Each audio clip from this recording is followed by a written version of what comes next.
Fraksi-fraksi DPRD Provinsi DKI Jakarta menyampaikan pemandangan umumnya terhadap Raperda tentang APBD Provinsi DKI Jakarta tahun anggaran 2025.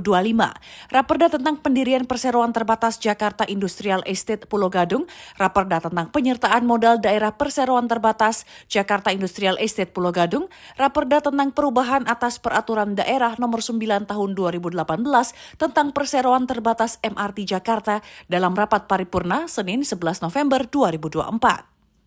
Fraksi PKS meminta agar ada penjelasan lebih detail tentang aset-aset daerah yang dikerjasamakan dengan pihak ketiga dan beberapa nilai kerjasamanya, sehingga bisa terlihat potensi yang sebenarnya dari kerjasama pemanfaatan aset daerah ini. Fraksi PDI Perjuangan menilai bahwa kualitas dan efektivitas penggunaan anggaran pendidikan perlu terus ditingkatkan. Karena hingga tahun 2022 saja masih terdapat 227 sekolah yang mengalami kondisi rusak berat dan harus segera dilakukan rehabilitasi.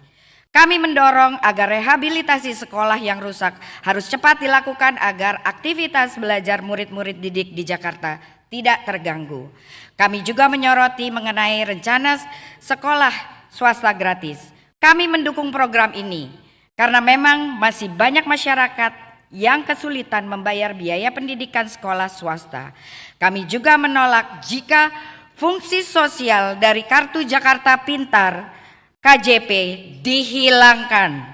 Karena KJP merupakan instrumen jaringan pengamanan sosial yang bisa mendukung tumbuh kembang murid didik agar bisa mencapai potensi terbaik yang mereka miliki. Berdasarkan data SSGI tahun 2022, prevalensi stunting balita di DKI sebesar 14,8%, bahkan di November 2023 37.816 balita stunting. Dengan postur anggaran hanya sebesar 10%. Pada Dinas Ketahanan Pangan, fraksi Partai Gerindra mempertanyakan alokasi anggaran khusus program nasional makan bergizi gratis nasional, antisipasi potensi kekurangan suplai pangan akibat program ini. Fraksi Partai Gerindra meminta Dinas Ketahanan Pangan menjadi leading sektor keberhasilan program makan bergizi nasional gratis dan berketahanan pangan. Seharusnya anggaran program makan bergizi gratis nasional tidak ditempatkan semua di pos anggaran biaya tidak terduga. Fraksi Nasdem mendorong Pemprov DKI Jakarta agar dapat melakukan akselerasi pembenahan RW kumuh dan miskin secara holistik dengan mengacu pada 3 variabel yang terdapat pada Pergub 90 tahun 2018 yang mencakup aspek penataan fisik lingkungan, aspek pemberdayaan sosial dan budaya, serta aspek pemberdayaan ekonomi masyarakat.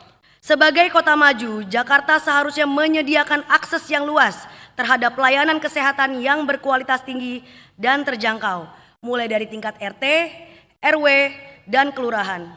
Diharapkan antrian panjang di rumah sakit dapat diminimalisir.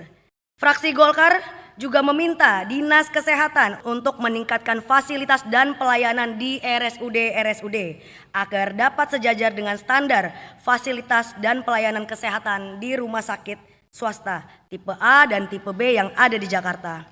Dinas Kesehatan juga harus melakukan pengawasan dan audit berkala terhadap fasilitas kesehatan untuk memastikan standar pelayanan, kebersihan, serta keamanan yang terpenuhi di seluruh fasilitas kesehatan. Kami berpendapat untuk menjamin terpenuhinya target pendapatan tahun 2025, maka Pemprov DKI Jakarta perlu melakukan 3 hal strategis.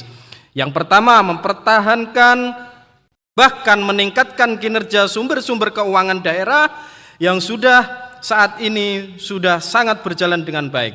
Yang kedua, optimalisasi dan revitalisasi kinerja sumber-sumber keuangan daerah yang belum memenuhi harapan. Ketiga, menggali dan menemukan sumber-sumber keuangan baru daerah melalui intensifikasi dan ekstensifikasi.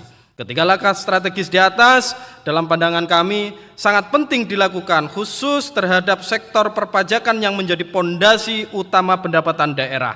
Fraksi PAN berharap RAPBD tahun anggaran 2025 ini dapat menjadi pondasi yang kuat untuk mewujudkan Jakarta sebagai kota yang maju, adil, dan sejahtera bagi seluruh warganya. Fraksi Partai Demokrat Perindo memberikan dukungan untuk pelaksanaan sekolah gratis pada tahun anggaran 2025-2026. Program sekolah gratis diharapkan menjadi solusi dari permasalahan yang terjadi selama ini, seperti banyaknya siswa-siswa yang gagal masuk sekolah negeri lantaran zonasi sehingga harus sekolah swasta yang berbayar. Fraksi PSI tiada hentinya memperhatikan kesejahteraan kelompok masyarakat penyandang disabilitas, lansia, serta anak-anak Jakarta. Fraksi PSI mengapresiasi Dinas Sosial atas usulan rencana anggaran bantuan sosial senilai 804 miliar rupiah di tahun 2025 untuk 219.000 penerima manfaat. Namun, kami kembali mengingatkan bahwa percepatan pemadanan data warga Jakarta melalui verifikasi faktual perlu dilaksanakan. Jangan sampai anggaran bantuan sosial yang selalu dianggarkan menjadi rapot merah pemerintah DKI Jakarta setiap tahunnya karena tidak tepat guna dan tidak tepat sasaran. Fraksi PSI mendorong Pemprov DKI Jakarta untuk membuka pendaftaran mandiri DTKS atau Data Terpadu Kesejahteraan Sosial bagi masyarakat yang berhak menerima bantuan sosial. Kami juga menekankan pentingnya sosialisasi yang jelas dan menyeluruh kepada warga agar mereka memahami prosedur dan dapat mendaftar dengan mudah. Hal ini akan memastikan bahwa bantuan sosial dapat lebih tepat sasaran dan menjangkau lebih banyak warga yang membutuhkan. Fraksi PSI menekankan pentingnya percepatan pemadanan data warga Jakarta melalui verifikasi faktual yang menyeluruh. Mengingat proses ini telah dimulai sejak tahun 2020, fraksi PSI menyoroti bahwa data kependudukan bersifat dinamis dan terus berubah sehingga verifikasi faktual perlu segera diselesaikan. Hal ini dianggap krusial untuk memastikan data yang akurat dan terkini yang dapat menjadi dasar dalam perencanaan dan pelaksanaan program-program pemerintah bagi warga Jakarta. Humas Sekretariat DPRD DKI melaporkan.